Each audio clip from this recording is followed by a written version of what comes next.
গিন্নি, গিন্নি, ও গিন্নি, আরে দেখো তোমার জন্য কি এনেছি। একেবারে গাছ থেকে পাড়া টাটকা কুমড়ো। আজ জমিয়ে কুমড়োর ঘন্ট খাবো। ভালো করে রাঁধো তো। এটা কি কুমড়ো না ঘোড়ার ডিম? ইস ইস ইস, একেবারে ডাঁটি দিয়ে পোকা বেরোচ্ছে।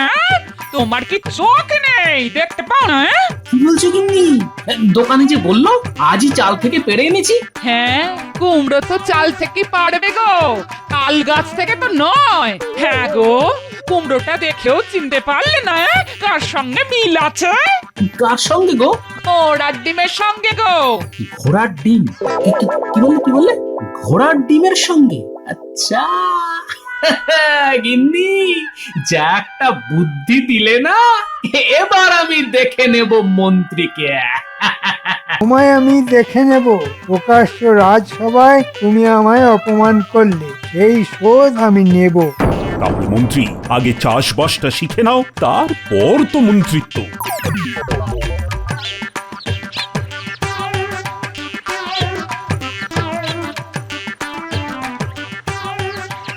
আমার এই সামান্য জমি একটু কলমি শাক চাষ করেছি, বেশ ভালো ফলন হয়েছে।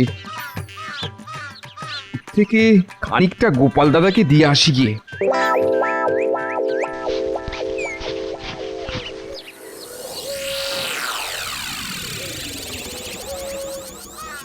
বহুদিন দাবা খেলিনি, কিন্তু কার সঙ্গে খেলবো?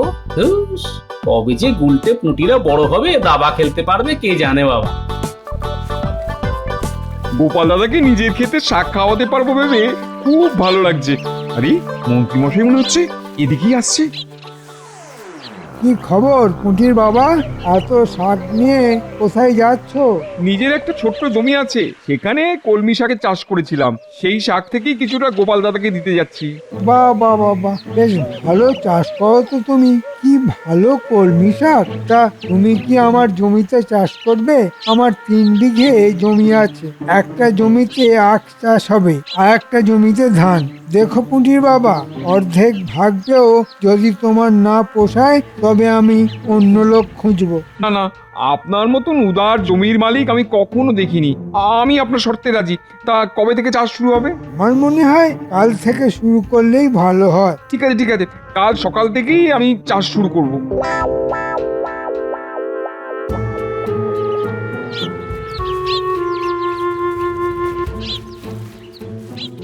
আরে এসো এসো এসো পুটির বাবা, সঙ্গে করে কি এনেছো?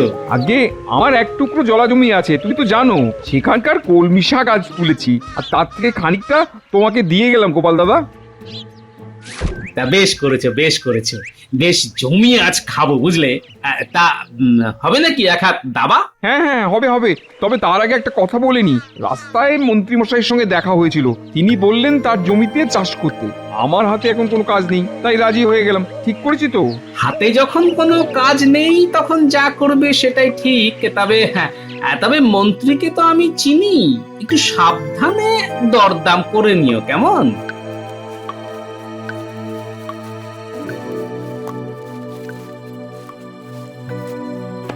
তা হঠাৎ আমার বাড়িতে মন্ত্রী মশাই? বাড়িতে কি কেউ অসুস্থ হয়েছে নাকি? না, ঠিক তা নয়। আমার কিছু হয়নি। আসলে আপনি তো জানেন মহারাজ আমায় চাষবাস করতে বলেছেন, তাই চাষ সম্পর্কে কিছু জানতে আসলাম। আমি চাষের কি জানি? আমি তো মানুষের ওই অসুখ করলে ওষুধ দিতে পারি, তার চাইতে বেশি কিছু তো আমি জানিই না। দেখো বৈদ্য, আমার অসুখ করলে যেমন তুমি ওষুধ দাও, তেমনি ফসলকে তাগড়াই বানাতে গেলে কিছু ওষুধ তো লাগবেই, তাই না? আমি তোমার প্রশ্নের মাথা মুন্ডু তো কিছুই বুঝতে পারছি না। তোমার মাথায় কি গোবর আছে? হ্যাঁ, আমার কথা বুঝতেই পারছো না? কার মাথায় গোবর আছে আর কার মাথায় ঘিলু আছে সেটা তো আমরা জানি। সব গোপালের ষড়যন্ত্র, নইলে তুমি আবার আমাকে অপমান করার সাহস দেখাও। বলছি বারবার আমাকে তাগড়াই একটা ওষুধ দেওয়ার জন্য, তা দিচ্ছই না। আর কিছু না হোক আঙুরের রস তো দিতে পারো। এ খাবে তুমি না ফসল? আমি কিন্তু নিজের হাতে দিতে পারবো না। তুমি নিজে খাও বা ছড়াও বা গাছকে খাওয়াও, গোবরের সঙ্গে মিশিয়ে খাও, আমার কিছু বলার নেই, তবে আমি নিজের হাতে দিতে পারবো না। সব গোপালের ষড়যন্ত্র। না না, ষড়যন্ত্র কেন, 32 যন্ত্র। এই আমি ওষুধ নিয়ে গেলাম, যখন এই আগগুলো ইয়া পালোয়ান হবে তখন কিন্তু চাইতে শোনা আবার।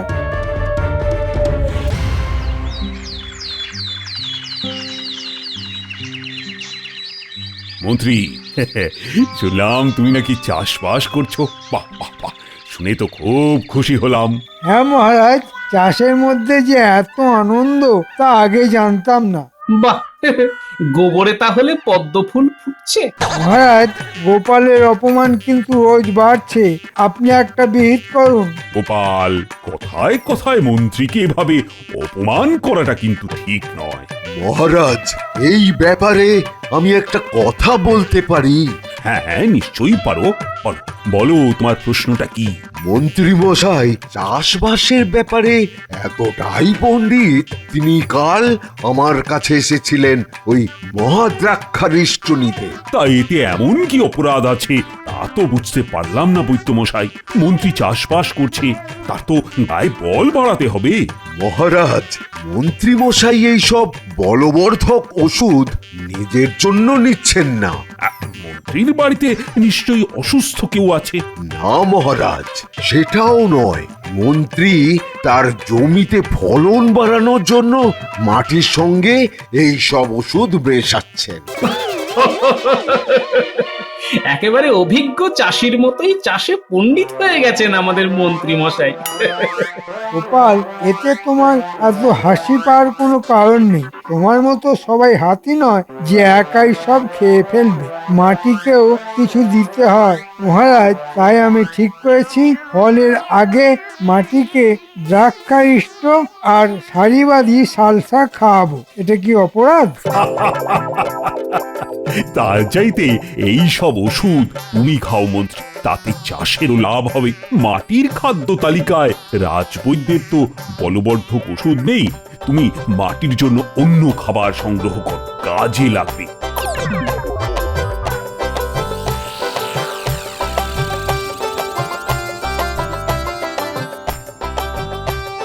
কোন পাল্লায় পড়লাম গোপাল দাদা, আমি তো পাগল হয়ে যাব। কাজটা হাতে নেওয়ার আগে তো আমার সঙ্গে পরামর্শ করনি। এখন কি আর করা যাবে বলো? তা বলে মাটিতে বলবর্ধক ওষুধ দেবো? যা মানুষের খাওয়া উচিত তা খাবে মাটি? এটা মেনে নেওয়া যায়? নিতে হবে, তবে সাবধানে থাকবে। মন্ত্রী মশাই লোকটা কিন্তু খুব সুবিধের নয়, বুঝলে? এখন অপেক্ষা করতে হবে কবে ধানের শীষ আসে, আখ কাটার সময় না আসে।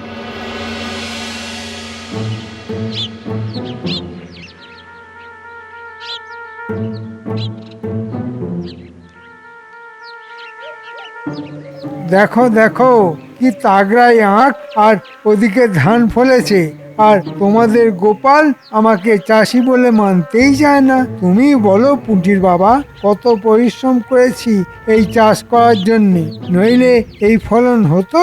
না না, তা হতো না। ভাগ্যিস আপনি এই সময়টা ঘুমিয়ে কাটিয়ে দিলেন, নইলে কি যে হতো কে জানে।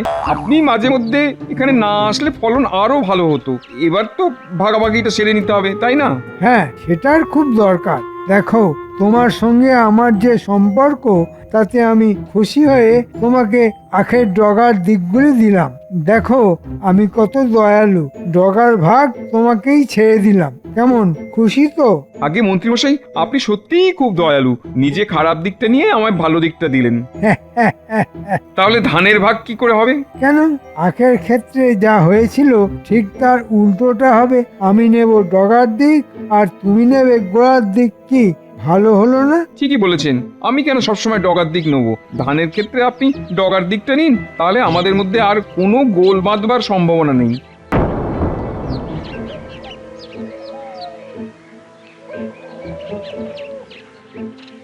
দাবার ছক সাজিয়ে বসে আছি, পুটির বাবার দেখা নেই। আচ্ছা, কতক্ষণ এভাবে থাকা যায়? না, পুটির বাবাকে ভালো খেলা শিখিয়েছি, কিন্তু বিষয় বুদ্ধি শেখাতে পারিনি। ওদিকে ওর মনই নেই, তো শিখবে কি? ওই তো এসে গেছে। কি গো পুটির বাবা, কি নিয়ে এলে? আগে গোপাল দাদা, মন্ত্রী লোকটার মনটা কিন্তু ভালো। সেই যে আখ চাষ করেছিলাম না, সেই আখের অর্ধেকটা নিয়ে আসলাম। কি ভালো লোক, আমায় আখের ডগাটা দিয়ে নিজে গোড়ার দিকটা নিল। আজকের দিনে এমন লোক পাওয়া খুব ভাগ্যের ব্যাপার, তাই না? না না, এরকম লোক চিরকালই ছিল। যেমন তুমি আমার সঙ্গে দাবা খেলেও তোমার বুদ্ধি শুদ্ধি একটুও পারলো না। কেন, আমি ভুলটা কি করলাম? আখের ওপরের দিকটায় থাকে শুধু পাতা, আর গোড়ার দিকে থাকে রস। তোমার হাতে শুকনো ডান্ডা আর কিছু পাতা দিয়ে ওই মন্ত্রী বেটা আসল রসের দিকটাই নিয়ে নিয়েছে গো। যাও, তোমার হাতের আখ নিয়ে জঙ্গলে ফেলে এসো। আর কিচ্ছু করার নেই গো পুটির বাবা। আমাকে এতদিন খাটিয়ে কয়েকটা পাতা আর শুকনো ডান্ডা দিয়ে মন্ত্রী মশাই এত বড় চালাকি করলো। গোপাল দাদা, এর একটা প্রতিকার করতে হবে। ধানের ব্যাপারে এই রকম কিছু করতে পারবে না। আমি ওখানে গোড়ার দিকটা নিয়েছি, এবার মন্ত্রী মশাই নাকাল হবে। এটা আর গোপাল দাদাকে বললাম না। বেশ তো বোকা বানালেন আখের বেলা। নিজে রসালো গোড়াটা নিয়ে আমাকে দিলেন ডগার শুকনো দিকটা। ধানের বেলা কিন্তু সেটি হবে না। আমি নেবো গোড়ার দিক আর আপনি নেবেন আগার দিক, ঠিক আছে? দেখো পুঁটির বাবা, আসলে তোমার ভাগ্যটাই খারাপ। দু ধরনের আখ হয়। এক ধরনের আখে ডগাটা রসে ভরা থাকে, আর এক ধরনের আখে গোড়ায় রস থাকে। তা আমি কি করে জানবো যে তোমার লাগানো আখের গোড়ায় রস আছে, আগায় শুধু পাতা? এবারে ধানের ভাগ হোক, তারপর বুঝবো কত ধানে কত চাল।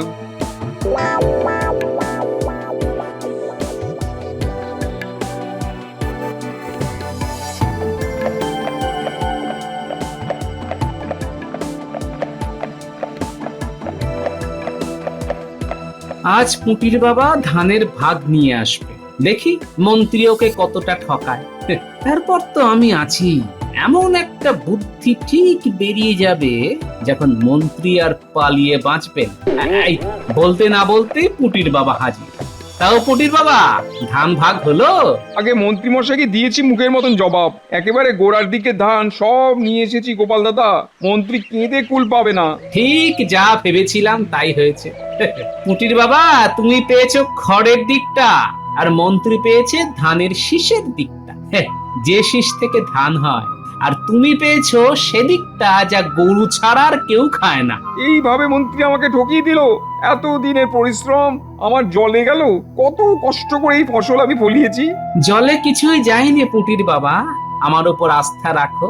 একদিন না একদিন এমন একটা বুদ্ধি বার করব যে মন্ত্রী একেবারে কেঁদে কুল পাবে না। হ্যাঁ,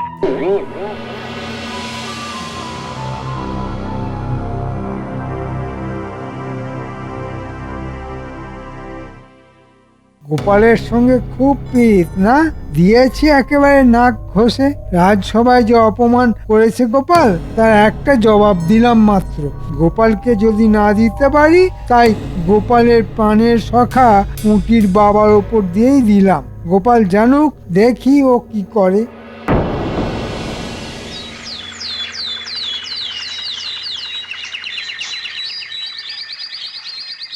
গিন্নি, গিন্নি, ও গিন্নি, আরে দেখো তোমার জন্য কি এনেছি। একেবারে গাছ থেকে পাড়া টাটকা কুমড়ো। আজ জমিয়ে কুমড়োর ঘন্ট খাবো। ভালো করে রাঁধো তো। এটা কি কুমড়ো না ঘোড়ার ডিম? একেবারে ডাঁটি দিয়ে পোকা বেরোচ্ছে। তোমার কি চোখ নেই, দেখতে পাও না? কি বলছো গিন্নি?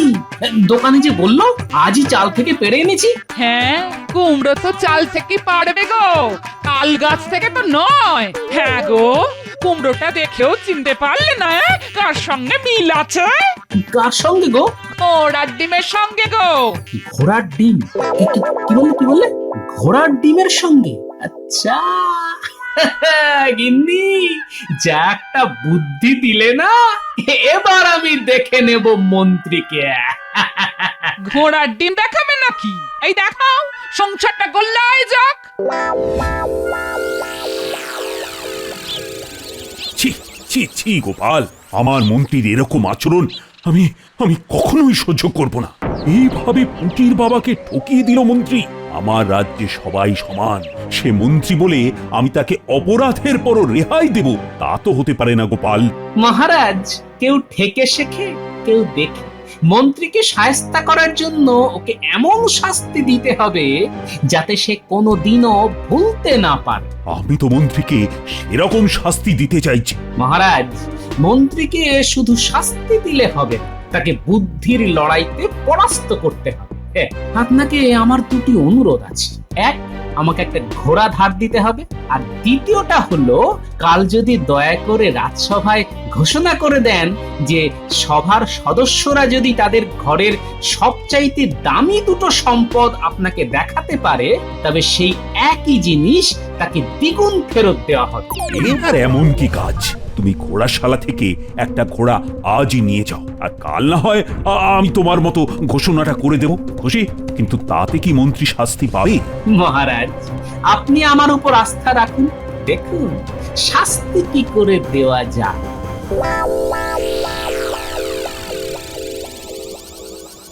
সাদা রং এনেছিস গুলটে? হ্যাঁ, নিয়ে এসেছি, এই দেখ না। দাদু কি বলে গেছে শুনেছিস তো?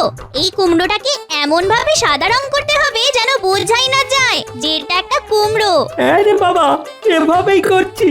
দাদু নিজেই চিনতে পারবে না যে এটা আগে কুমড়ো ছিল।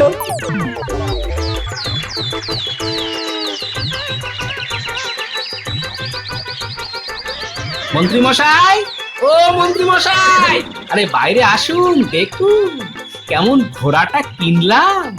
মন্ত্রী মশাই, ঘোড়ায় চড়ে এসেছে, মানে গোপাল ঘোড়া কিনেছে? অবাক কাণ্ড! এত মোহর ও পেল কোথা থেকে?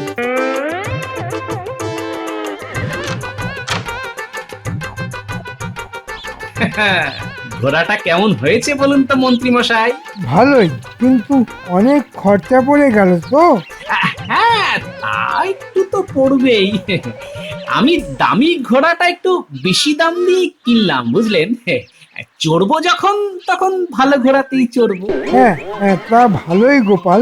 এরকম একটা ঘোড়া কেনার খুব ইচ্ছে আমার আছে। কোথায় পাওয়া যাবে বলো তো? কেন? ও তো শেখ আলমের কাছে। তার ঘোড়াশালাটা একদম নগরের পূব দিকে, বুঝলেন? আজ রাতেই যাব, গিয়ে একটা ঘোড়া কিনতেই হবে। একটা নয়, দুটো কিনবে। তাহলে মহারাজ আমায় 4টে ঘোড়া দেবেন। গোপালের চাইতে বেশি ঘোড়া হবে আমার।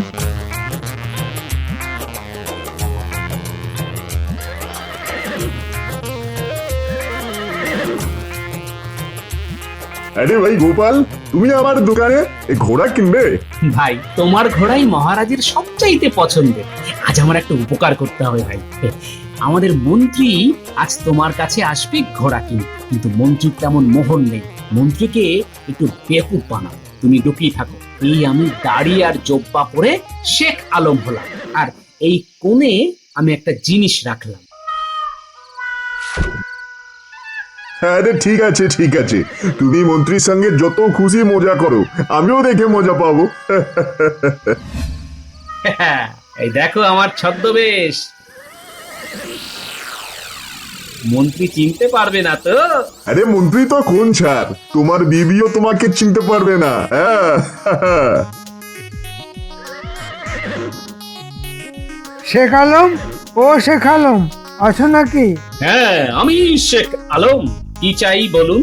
আমি দুটো ঘোড়া কিনবো। ভালো ঘোড়া আছে তো? আমার কাছে যেসব ঘোড়া আছে তার সবকটাই আরবি ঘোড়া, অনেক দাম পড়বে। এই ধরুন, এক একটা ঘোড়া 5,000 সোনার মোহর। এত মোহর তো আমার কাছে নেই।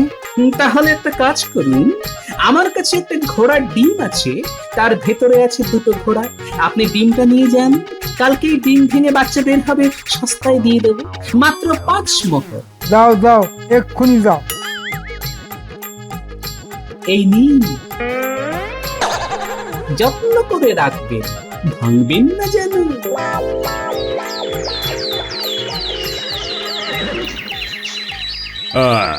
আমার ঘোষণা মতো আজ সবাইকে তার সেরা সম্পদ আনতে বলা হয়েছিল। তা সবাই কি এনেছে? আগে হ্যাঁ মহারাজ, আমি এনেছি। গোপাল, তুমি এনেছো? নিশ্চয়ই মহারাজ, আমার ঘোড়া বাইরে আছে, আপনি দেখে আসতে পারেন। মন্ত্রী, তুমি আগে তোমার সম্পদ দেখাও।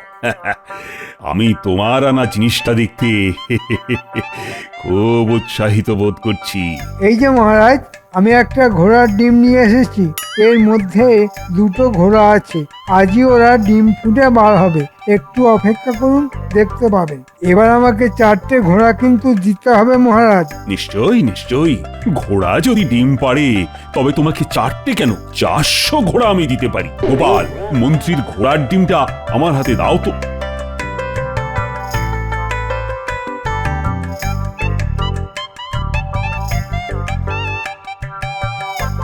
এই নিন মহারাজ,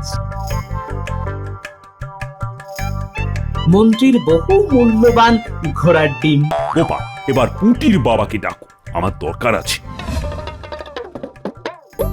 শোনো পুঁটির বাবা, মন্ত্রীর মাথায় এই ঘোড়ার ডিমটা ভাঙো।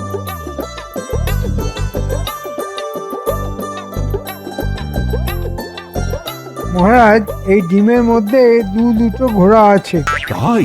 বাহ, তাহলে তোমার মাথায় ঘোড়ার ডিমটা তো আগে ভাঙা হোক, তারপর দেখা যাবে ভেতরে কটা ঘোড়ার বাচ্চা আছে। আখের যদি ডগাতে রস থাকতে পারে, ধানের যদি গোড়ায় চাল থাকতে পারে, তবে তো বলা যায় না, ঘোড়া ডিমও পারতে পারে। উঠি বাবা, কি হলো? এক্ষুনি মন্ত্রীর মাথায় ঘোড়ার ডিমটা ভাঙো। এই ভাঙলাম মহারাজ। দিদি, আমার মাথায় কি কিলবিল করছে? পোকা? মহারাজ, আমার শরীর পোকায় ভরে গেছে, কিন্তু আমার ঘোড়া দুটো কোথায় গেল?